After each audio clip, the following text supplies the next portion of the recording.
Just twende tu pole pole.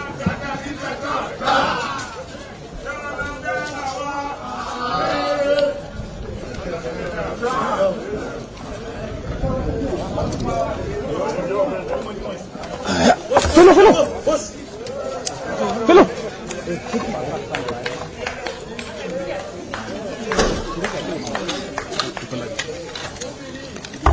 Boss, chini yako mbele. Boss. Steve.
Unaona vile wanaingia wana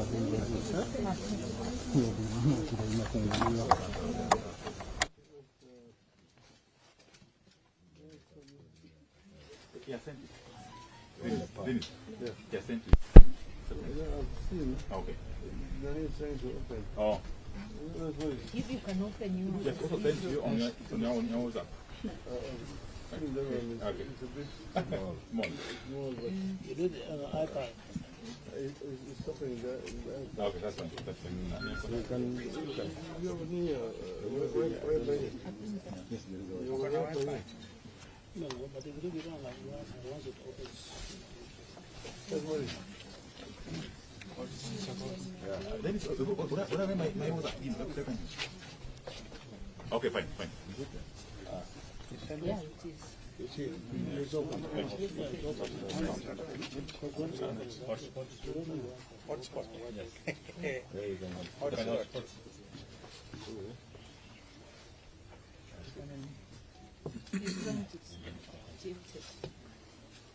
I'm trying to get alternative. What do they call it? When you go to the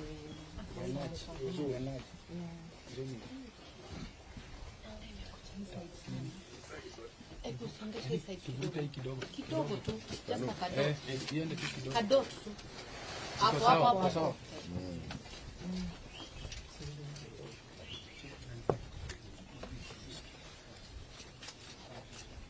If it comes, maybe you just have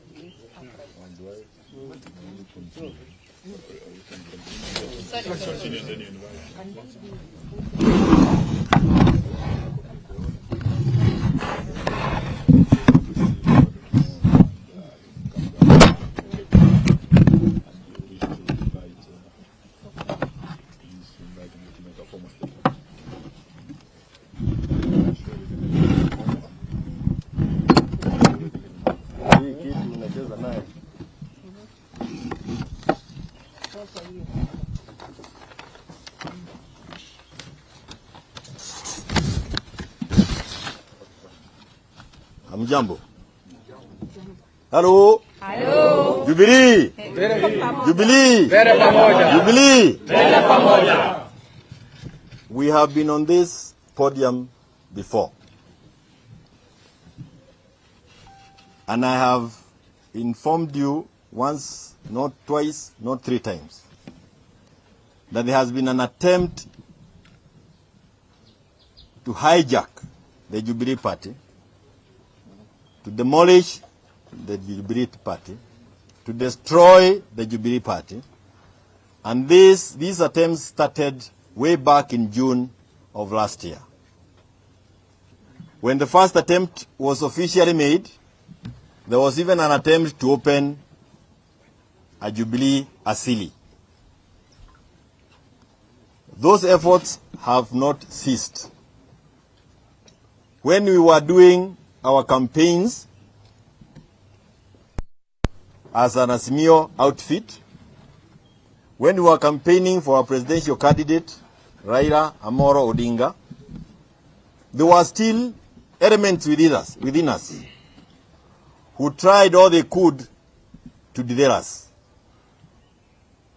We managed to finish the campaigns. We were able to deliver a win to Baba. Baba won the elections of 2022 with 8.1 million votes. And within those votes was a commendable effort from Jubilee Party. The man seated in State House, legitimately, got 5.9 million votes. From the Mount Kenya region, where Jubilee is dominant, we were able to deliver 2.6 million votes. This must sound like song now in your ears because I've been saying it every time. And we'll continue repeating it. Because waizi, hawataki ukweli ukisemwa. Sure. They managed to steal the win of our members of parliament at the Jubilee and other parties. So within Mount Kenya region, you may not come across genuine Jubilee members of parliament, people who have faith in the cause that we are committed to. After the elections, William Ruto is on record as having said that he must take over Jubilee. Those attempts, the attempts that you saw, culminating in the meetings that you saw of people at Sarova Hotel in Nakuru. Of people who called themselves together and formed a so-called NEC. And that meeting happened immediately. The same team visited State House and met William Ruto there. So it's not that we don't know what they have been up to. We know what they have been up to. After the Nakuru, they had been given instructions to finish the meetings, make sure that their Kagaru behavior is done. And from there, they were to go to Naivasha, present their resolutions to William Ruto in Naivasha, where he was meeting the governors, and prepare themselves to be paraded in Nakuru during the prayer rallies. That was a script prepared and executed from State House. The meeting in Salova had even elements of people from the registrar of political parties. Eventually, the first set of things that they did in Salova, they realized that they were so badly done, even with the presence of very useful lawyers there before. And they had to redo the whole exercise again, and that is how you saw the name of Kutuni now featuring. It is not Kanini, Kega and his other group, because we were trying to tidy up the mess that they were already in. Eventually, they presented some documents to the registrar of political parties. We loaded the registrar of political parties even before their meetings, and we informed the registrar of known attempts to do what these people are doing. After the document was presented to the registrar of political parties, she then communicated to us and said that she has recognized the resolutions and the convening of NEC at Sarova. And we have said this before and we want to repeat again. Our constitution is very clear, the Jubilee Constitution. Only the SG and the party leader can call the National Executive Committee. You do not need to have gone to a CBC class to understand the meaning of that provision in the Constitution. But it's amazing that the registrar even went ahead and said that the NEC was properly convened. But if you read the letter from the registrar of political parties, she seemed to want to cover herself by saying that while she has said all that she has done, any move by any of the said individuals required an internal dispute resolution mechanism. Contrary to that, the individuals, of course, took it upon themselves and used the letter to think that they have been given a mandate of moving into offices. What is amazing is that the police officers had the audacity of accompanying individuals to an office, and they were fully armed, 4 Land Cruisers of police officers.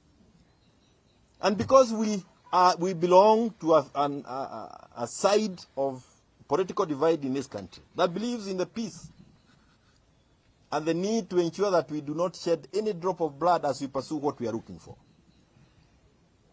The many members of Jubilee who are within the compound, I told them, don't resist. Do not resist. If they tell you to move, just move. Why? Because what we are fighting for, the fight for electoral justice, the fight for economic justice for our people, is not listed in a building. It is a spirit. It is in us. And if you want to do anything with that, you have to destroy this body. Forget about the rocks and the rest. And I know we have enough members of Jubilee Party who believe in that cause. Pesa ya kununua na itakuwako. Wale wako na bei waende sokoni iko pale State House. And you can always go to State House with a placard saying, I am worth this amount of money. They will give you the money. Kifika pale kwa mlangoni, andika yako, bei yako kwa karatasi kama hii, hapa uinue juu, seme bei yangu ni hii. Watakupatia. Because what they are doing is that they took away the subsidies ya shule, ya mafuta na kila kitu. Hiyo ndio pesa sasa inatumiwa kuwanunua wale ambao have no character. Sure. But we again decided to follow the law. Because as I said, us in Azimio under the leadership of Raila Amolo Odinga, understand the law. And of course all the others. We have wote wako hapa. Mheshimiwa Kalonzo Musyoka is with us here. And all the others. Eugene Wamalwa is with us here. And what Baba suffered fighting for was institutions. So we have faith in the institution of Register of Political Party, a product of the struggle that was done by Baba. We have our judiciary in the manner that it is now constituted, a product of the struggle that was led by Baba, among many others who are not here. It is amazing how some people are entrusted with those offices and quickly degenerate to behaviors that were not known to us before. Really, so as others have said, really chasing wild goose, now you can actually see all that being happened. So we went to court. And we did all that needed to be done. All those individuals you saw here yesterday are individuals that are facing disciplinary action. But the court want to help them out of the disciplinary action by giving them, not the court, the State House wants to overlook all those things and giving them a kind of a through pass. We want to thank those within the judiciary who still believe that there is a country and institutions must be seen to be fair and free and fair. So we presented our case after having exhausted our channels of communication, correspondences, because you must exhaust with the Register of Political Parties. After we had exhausted and we saw that office is not responsive, we then moved to the PPDT. That is the Political Parties Dispute Tribunal. And this morning, we were issued with an order. The Political Parties Tribunal issued an order to us, myself, Mheshimiwa Murathe, and 2 others. And the order is very clear. This matter coming up before Honorable Desmas Nungo, Chairperson, PPDT, on 16th of February 2023, went through and said it is hereby ordered, among the many other things that are there, where you need to concentrate on is number 5. That pending inter-parties hearing and determination of the application, interim conservatory orders are hereby issued staying the respondent's decision. The respondent is office of the registrar of political parties. Because that's the office we took to court, because they are the ones who are giving misinformed positions. Staying the respondent's decision communicated by the letter dated 13th February 2023 to the effect that Jubilee Party NEC, I want you to note here, to the effect that Jubilee Party NEC meeting held on 10th February 2023 was properly convened per the party constitution, and further staying any consequential action by the respondent towards effecting, adopting, or ratifying the resolutions of the subject meeting. So I was wondering, what were the police officers doing here? What were they doing here? Hata wewe mwenyewe hujaenda shule, walikuwa wanafanya nini hapa kwa wenyewe? Wanatumiwa. Na hata wameshindwa kutimiza. And it is given under my hand and seal on the 16th of February 2023. So we are here because we have this order. We are here because we have this order, and I want to thank our party leader, Raila Amolo Odinga. We in Jubilee, watch at the Jubilee led, the wing led by William Ruto, the rebellious, the function led by unaita Bonoko? The Jubilee that we belonged to. Na nasema hivi kwa Wakenya wote ambao ni wana Jubilee. The Jubilee that we belong to. Na iko kwa roho zetu. Hiyo Jubilee iko ndani ya Azimio. Hello? Iko ndani ya Azimio. Na hiyo Jubilee believes in the cause that we have started through the People's Baraza. Now the resolutions of the People's Baraza, we are part and parcel of those resolutions. So I want to thank my principals, my seniors in the political field, people who have struggled even before any of you were born. Many of you were born. They have decided that it is important to come and be with us, members of Jubilee, as we demonstrate how the law is supposed to be followed. Of course, they also wanted to know where are these new offices, where our new offices are, and they are here. And I want to ask Baba to come and guide us through. We receive him. He makes his statement on our behalf. We want to hear thank you. Thank you, Jeremiah. It's unfortunate that we are meeting here under these circumstances, when these new premises are invaded by usurpers of power, those who pretend to be representing the people. But we, as you can see, are here with the Honorable Martha Karua, Stephen Kalonzo Musyoka, Eugene Wamalwa, and other members of Azimio. We've come to the headquarters of one of our sister parties to show solidarity with members of the Jubilee Party, led by the former President, Honorable Uhuru Muigai Kenyatta. We have a statement that we want to communicate to the people of Kenya. And I'm going to go ahead and read this statement.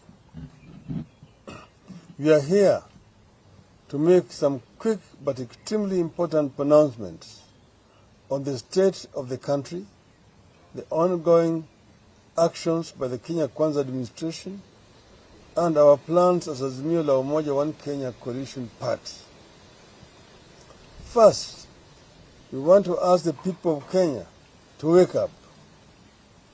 Wake up to the fact that the country is in serious trouble, and there is no reason whatsoever for anyone to imagine that things will get better. Kenyans need to wake up to this sad state of affairs. Everything we ever fought for and won is threatened. Kenya Kwanza administration has launched an all-out assault on our hard-won multi-party democracy. There is an all-out push by the Kenya Kwanza regime to kill other parties, buy and co-opt members of parliament into its ranks, and intimidate and bully all those that resist the administration's illegal, unconstitutional, and anti-democratic maneuvers. We have never seen this kind of spirited and swift assault on our democracy since the return of multi-partyism in 1992. To add insult to injury, the assault on our democracy is being financed by taxpayers' money at a time Kenyans need those monies for life and death matters like hunger and education. Kenyans must wake up to this reality. We have noted the continued deterioration of the living conditions of the people of Kenya. At no time in our recent history have our people lived through so much hunger, desperation, frustration, and anger, while the government focuses on politics of survival and revenge. Drought and famine are ravaging people and livestock across the country. Even our treasured wildlife are dying in their hundreds. The prices of goods are at an all-time high. People are crying for basics like water, food, and medicine. Pastoralists are asking for hay. They want their dying livestock to be purchased by the government so that they don't lose everything to droughts. But Kenya Kwanza is neither listening nor getting it. More importantly, children are dropping out of school or failing to take up places in Form 1 because of school fees. We know no time in our recent history when there have been so many reports of qualified candidates appealing for help with fees or failing to take up their places in Form 1. By the regime's own admission, up to 30% of pupils have failed to take up their places in Form 1. That is a monumental failure of the government. That is a monumental national shame. Yet the monies that went into subsidizing secondary education and the cost of basic commodities were withdrawn by the Kenya Kwanza regime and are being channeled at buying political support and killing democracy in the country. It has never happened to this country in recent years. The rule of law and constitutionalism are under serious threat. We have seen the military being deployed in the north without the authority of parliament as prescribed in our constitution. Our constitution is clear that nobody can deploy the military without the express authority of parliament. That deployment, taken together with the crackdown on real and imaginary enemies of the regime, including former officials of the Jubilee government, like Dr. Fred Matiang'i, should be of concern to every Kenyan. We are courting disaster. We are feeding a monster from which, in due course, no one will be safe, not even those currently sharing it. We are witnessing an extremely dangerous trend where investigators and prosecutors have merged in our country. When investigators and prosecutors merge, Kenyans should be very afraid because there can never be justice under such circumstances. We are calling out the Director of Public Prosecutions. Mr. Nurdin Haji's conduct is unbecoming. He has become a huge threat to justice, the rule of law, accountability, and good governance in the country. Haji must shape up or be shipped out. We have noted that despite our counsel, the Kenya Kwanza regime is hell-bent on proceeding to unilaterally and single-handedly reconstitute the Independent Electoral and Boundaries Commission.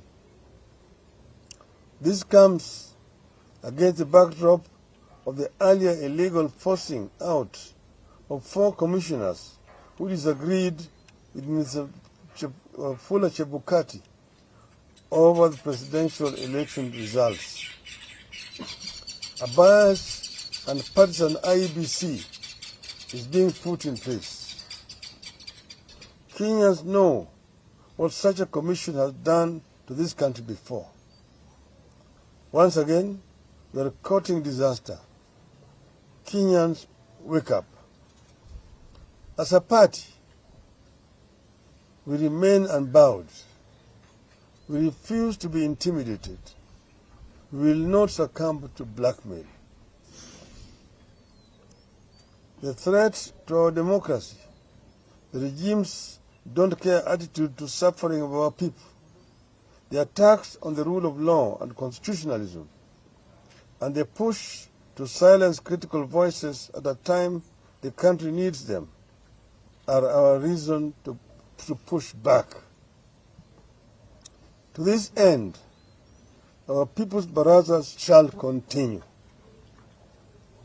We confirm that we will hold baraza in Kisii tomorrow. We will have a people's baraza in Kisumu the next day, on Saturday. Then we will proceed to Mombasa for the same on Sunday, 26th of February, 2023.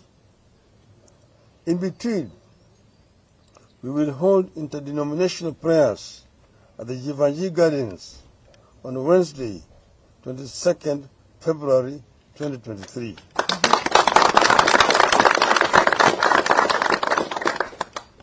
Extraordinary times require extraordinary action and resolve. We live in those times and we are prepared to act accordingly. End of statement.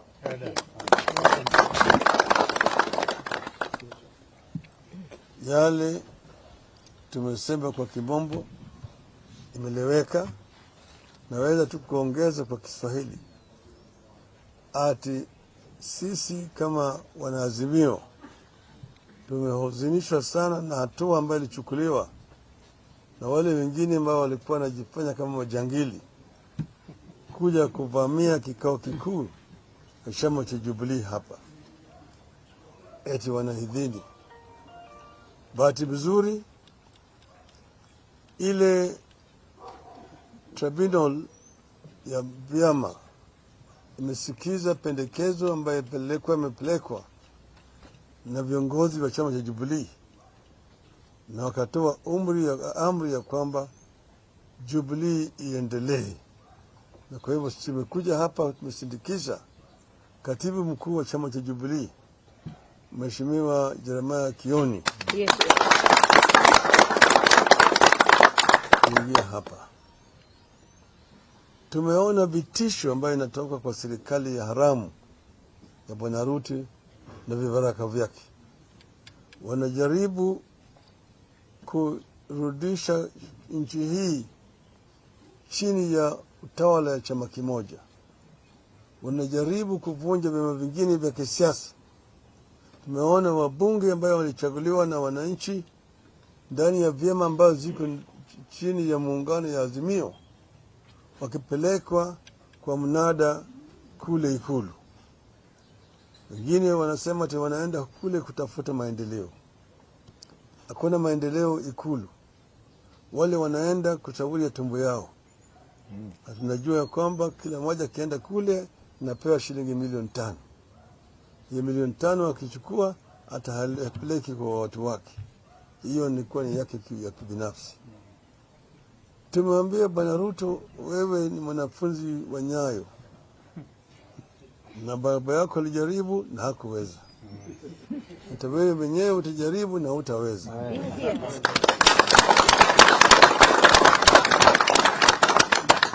Wakenya wako macho.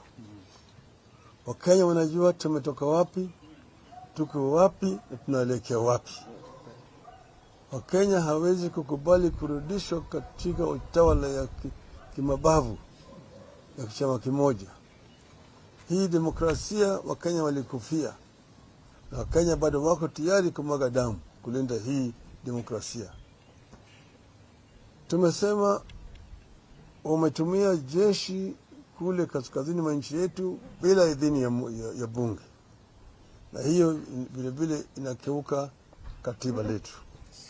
Maana yake jeshi hawezi kupelekwa mahali popote bila bunge kutoa idhini. Wewe unaanza kufanya mambo ya kivyako. Tumeona Wakenya wengi wana shida mingi. Kwa upande ya kiuchumi hali ni mbaya zaidi kwa Wakenya. Kuna watoto wengi ambao walifuzu kwenda kwa shule lakini hawana karo ya shule. Wengi watoto wako nyumbani. Wengine wanalala njaa. Hakuna chakula.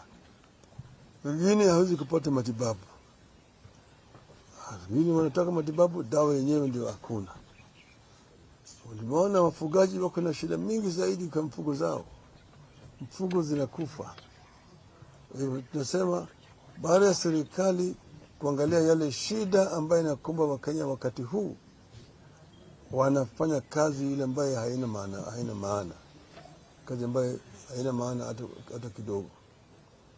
Tumeona vile vile wanataka kuunda tume ya uchaguzi kivyao. Wanataka kuweka tume ya uchaguzi ambayo itakuwa inafanya kazi yao vile Chebukati na wenzake walifanya. Wale wanachama wa tume ya uchaguzi 4 ambao walisimamia uhaki wakasema ile matokeo ambayo Bwana Chebukati alikuwa anatangaza ni bandia, wamepelekwa nyumbani, wengine wanashtakiwa. Wale ambao walikuwa nasema ukweli wamepelekwa nje. Na jinyi nyote mnajua mfishwaji alitoa matokeo ya uchaguzi juzi. Akasema yale yote ukweli ambayo iko juu ya mambo ya uchaguzi. Ya kwamba Bwana Ruto alipata kura milioni 5,900,000. Sisi tulipata milioni 8,100,000. Kwa hivyo Bwana Ruto ni rais bandia. Rais bandia. Amekaa kule Ikulu bila idhini na sauti ya Wakenya. Tumesema sisi tutaendelea na mikutano zetu ya kuongea na Wakenya. Tutazidi kuongea na Wakenya, tujadiliane na hao ili tujue mwelekeo. Kesho tutaenda kule Kisii County. Tutatoka kule upande ya Keroka. Tutaingia Keumbu.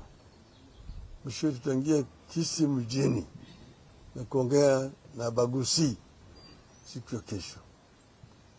Kesho kutwa tutakuwa kule Kisumu, UK. Tutaongea na wakaaji wa Kisumu vile vile juu ya mambo ambayo yanaelekea katika taifa letu na maoni yao. Jumapili ijayo tarehe 26 tutakuwa Mombasa na kuongea na wapwani vile vile juu ya mambo ambayo yanaendelea. Lakini siku ya Jumatano ijayo tutakwenda hapa Nairobi katika ile uwanja wa Jivanji hapo Nairobi kwenda kuomba tutakuwa na maombi na Wakenya wote siku hiyo. Juzi tumeona siku ile ya wapenzi, Bwana Ruto alipeleka watu kule Nyayo Stadium kuomba. Sasa sisi tunasema tunakwenda kuomba kwa Wakenya juu ya mambo ya shida ambayo inakumba nchi yetu wakati huu, na vile vile kuomba Mungu atuongoze kwa mwelekeo ili Kenya iweze kutoka katika hali hii, tuende kuvuka, tuingia hali nyingine ambayo tutapata afueni. Ndio sababu ya maombi ya siku hiyo ya Jumatano. Siku hiyo ya Jumatano hii ni tofauti na yale maombi ambayo walifanya kule Nyayo Stadium.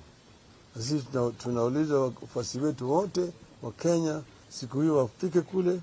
Itakuwa ni maombi ya madhehebu zote na dini zote, interdenominational, Wakristo, Waislamu, Wahindu, wale wa dini ya kienyeji, wote siku hiyo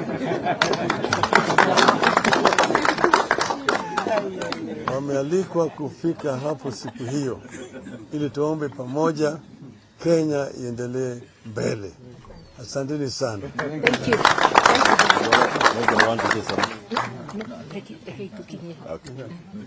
Asanteni sana. Thank you so much.